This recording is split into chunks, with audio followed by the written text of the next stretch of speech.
উনি হচ্ছে কথার চাইতে হচ্ছে অ্যাকশনে বেশি বিশ্বাসী। আমি মনে করি হচ্ছে উনার পজিটিভ সেন্স এবং গ্লোবাল যে একটা অ্যাকসেপ্টেন্স আছে, এই জায়গা থেকে আমি মনে করছি উনার লিডারশিপের জায়গাটা ধরেই এই যে জায়গাটা এবং হচ্ছে তাদের যে প্রত্যাবাসন আমি মনে করি একটা পজিটিভ ইম্প্যাক্ট ফেলবে বলে মনে করছি। আর টেকসইবাদের কথাটা আমরা তুলে ধরেছি, পাশাপাশি আমাদের রিনিউয়েবল এনার্জি সোর্স ওয়াইন মিল আছে, সো আমরা ওইটাও টারবাইনের যে ওইটাও আমরা তুলে দিচ্ছি এবং হচ্ছে আপনার এই যে ব্লু ইকোনমি এবং হচ্ছে গ্রিন স্কিল ডেভেলপমেন্ট এবং ইউথ লিডারশিপ, এই জায়গাটাতে আমরা কথা বলেছি। তরুণদের একটা সময় এসেছে এবং হচ্ছে বাংলাদেশ 2.0 বলতে আমরা, সো ওই জায়গা থেকে আমরা চেষ্টা করছি এই বিষয়গুলো তুলে ধরার।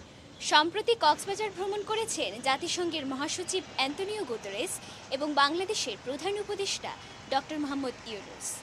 ডক্টর মোহাম্মদ ইউনূস কক্সবাজারের তরুণদের সাথে একটি মতবিনিময় সভায় ছিলেন। সেখানে উপস্থিত ছিলেন কক্সবাজারের জলবায়ু কর্মী জিমরান মোহাম্মদ শায়েক। আজকে আমরা তার সাথে কথা বলব। কক্সবাজারে প্রধান উপদেষ্টা ডক্টর মোহাম্মদ ইউনূস এসেছিলেন এবং তিনি একটি মতবিনিময় সভায় অংশগ্রহণ করেছেন। সেখানে আপনি অনেকগুলো আপনার দাবি দাওয়া তুলে রাখতে পেরেছিলেন এবং তার সামনে আপনি কি কি দাবি তুলে রেখেছিলেন? ধন্যবাদ। কালকে আমার যে মতবিনিময় সভার যাওয়ার এক্সপিরিয়েন্সটা খুব ভালো ছিল, কারণ আমি কক্সবাজারের যে আপনার মহেশখালী, কুতুবদিয়া এবং সোনাদিয়ার যে প্রত্যন্ত অঞ্চলের মানুষ, তারা হচ্ছে বর্ষাকালের সময় কিন্তু তারা আপনার অনেক সময় হচ্ছে বিভিন্ন ধরনের আপনার ক্রাইসিসের মধ্যে দিয়ে যায়। সো ওই জায়গা থেকে আমরা হচ্ছে তাদের যে একটা সবসময় একটা দাবি দেওয়া থাকে, তাদের হচ্ছে বাঁধের সমস্যা, টেকসই বাঁধ। সো আমরা টেকসই বাঁধের কথাটা আমরা তুলে ধরেছি, পাশাপাশি আমাদের রিনিউয়েবল এনার্জি সোর্স ওয়াইন মিল আছে, সো আমরা ওইটাও টারবাইনের যে ওইটাও আমরা তুলে দিচ্ছি এবং হচ্ছে আপনার এই যে ব্লু ইকোনমি এবং হচ্ছে গ্রিন স্কিল ডেভেলপমেন্ট এবং ইউথ লিডারশিপ, এই জায়গাটাতে আমরা কথা বলেছি। কারণ আমরা জানি হচ্ছে এখন একটা তরুণদের একটা সময় এসেছে এবং হচ্ছে বাংলাদেশ 2.0 বলতে আমরা, সো ওই জায়গা থেকে আমরা চেষ্টা করছি এই বিষয়গুলো তুলে ধরার।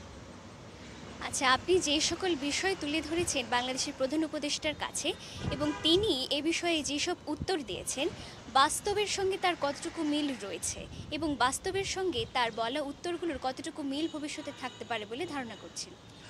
স্যার, আমার হচ্ছে একটা পয়েন্ট খুব পিক আউট করেছে, সেটা হচ্ছে রিনিউয়েবল এনার্জির। উনি হচ্ছে ওয়াইন টারবাইনের বিষয়টা হচ্ছে পিক আউট করেছেন। উনি বলছে হচ্ছে আপনার উত্তরাঞ্চল থেকে আমাদের দক্ষিণাঞ্চলে এবং আমাদের কক্সবাজার উপকূলীয় শহর সমুদ্র সৈকতে কিন্তু হচ্ছে টারবাইনের এবং রিনিউয়েবল এনার্জিসের আপনার ফিউচারটা আছে এবং উনি ওইটা নিয়ে হচ্ছে আপনার ডিসি মহোদয়কে অবগত করেছেন যে সামনে এই ধরনের কোনো প্ল্যান বা ইনিশিয়েটিভ নেওয়া যায় কিনা বড় আকারে। এবং আমি এটা মনে করি হচ্ছে এটা আমাদের পরিবেশ এবং জলবায়ুর সাথে খুবই সামঞ্জস্য এবং হচ্ছে মিটিগেশনে এটা খুবই বড় ধরনের একটা চেঞ্জ আনতে পারে বলে আমি মনে করছি এবং এটা আমাদের ফিউচারের জন্য খুবই এফেক্টিভ একটা ইনিশিয়েটিভ হবে মনে করছি আমি। ধন্যবাদ। এবার একটু অন্য প্রসঙ্গে আসি। আপনি একজন জলবায়ু কর্মী হিসেবে কাজ করছেন এবং আপনি লাস্ট COP29-এ অংশগ্রহণ করেছেন, জলবায়ু সম্মেলন যেটি ছিল। সেখানে জলবায়ুর ক্ষেত্রে এই সময়ে আমরা যেটা খুব বেশি দেখতে পাচ্ছি, কক্সবাজার সহ বাংলাদেশের বিভিন্ন জেলায় শীতের যে পরিমাণ, এই বছর শীতকালে শীতের যে পরিমাণ ছিল সেটা খুবই কমে গিয়েছে এবং তাপমাত্রা খুবই বেশি ছিল। আবহাওয়া অধিদপ্তরের তথ্য মতে আমরা জানতে পেরেছি শুধুমাত্র বাংলাদেশ নয়, গ্লোবালি তাপমাত্রা বৃদ্ধি পাচ্ছে, হিটওয়েভের একটা আশঙ্কা রয়েছে।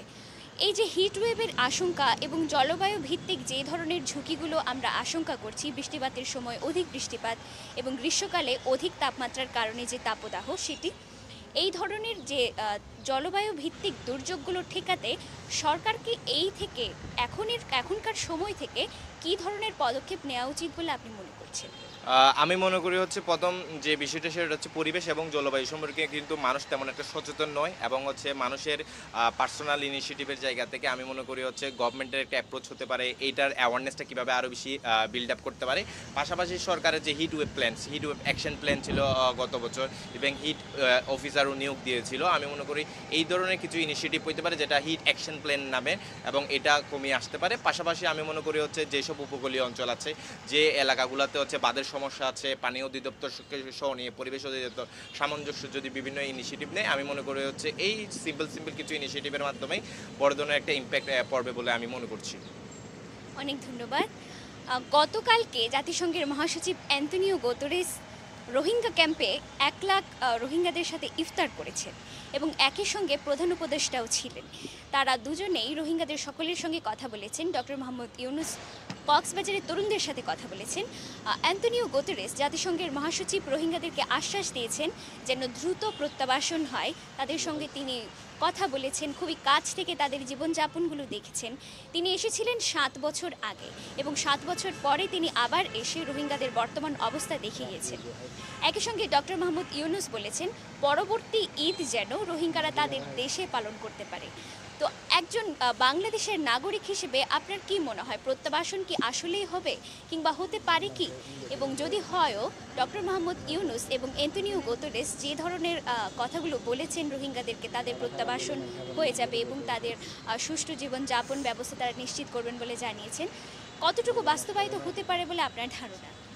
প্রথমত হচ্ছে ডক্টর মোহাম্মদ ইউনূস স্যার, আমি মনে করবো হচ্ছে একজন ভিশনারি লিডার। উনি হচ্ছে কথার চাইতে হচ্ছে অ্যাকশনে বেশি প্রমাণিত করে। আমি দেখতে পেয়েছি তা যখন থেকে হচ্ছে সে 6-7 মাস, বিগত 7-8 মাস ধরে আছেন।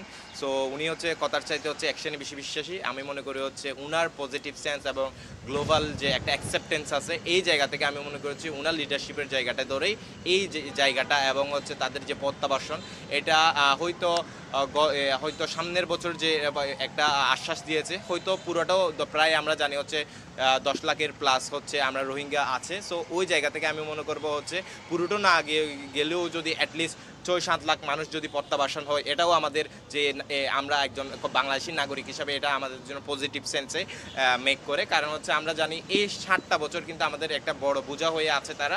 আমি মনে করি যে আমরা হিউম্যানিটেরিয়ান রেসপন্স করেছি বা আমাদের একটা হচ্ছে রাইটস ছিল বা আমাদের এই জায়গা থেকে আমাদের যত কনসার্ন ছিল আমরা সব ধরনের সহযোগিতা আমরা অ্যাজ এ নাগরিক হিসাবে আমরা করে এসেছি। কিন্তু একটা সময় ধরে কিন্তু আমরা তাদেরকে সাপোর্ট দিয়ে আসতেছি। কিন্তু এখন যে 6-7 বছর হয়ে গেছে, এখন প্রত্যাবাসনটা খুবই জরুরি এবং নাগরিক হিসাবে আমি মনে করছি এটা একটা পজিটিভ সেন্সে। এবং যেহেতু ভিশনারি লিডার আমাদের ডক্টর ইউনূস স্যার বলেছেন, আমি মনে করি এটাতে আমাদের আশ্বস্ত করেছেন এবং আমরা এটাতে বিশ্বাসী আছি এবং এটা আমি মনে করি একটা পজিটিভ ইম্প্যাক্ট ফেলবে বলে মনে করছি। অনেক ধন্যবাদ আপনাকে। আমরা কথা বলেছি জলবায়ু কর্মী জিমরান মাহমুদ শাইখের সঙ্গে। গতকাল ডক্টর মোহাম্মদ ইউনূস এবং অ্যান্তনিও গুতেরেসের আগমন ঘটেছিল কক্সবাজারে। ডক্টর মোহাম্মদ ইউনূসের মতবিনিময় সভাতে তিনি উপস্থিত ছিলেন, তিনি তার দাবি দাওয়াগুলো তুলে ধরেছেন। একই সঙ্গে কক্সবাজারের অন্যান্য তরুণরাও তাদের দাবি দাওয়াগুলো তুলে ধরেছে। সেই অনুযায়ী ডক্টর মোহাম্মদ ইউনূস আশ্বাস দিয়েছেন দাবি দাওয়াগুলো পূরণ করবার। এবং অ্যান্তনিও গুতেরেস রোহিঙ্গাদের সঙ্গে ইফতারে অংশগ্রহণ করেছেন।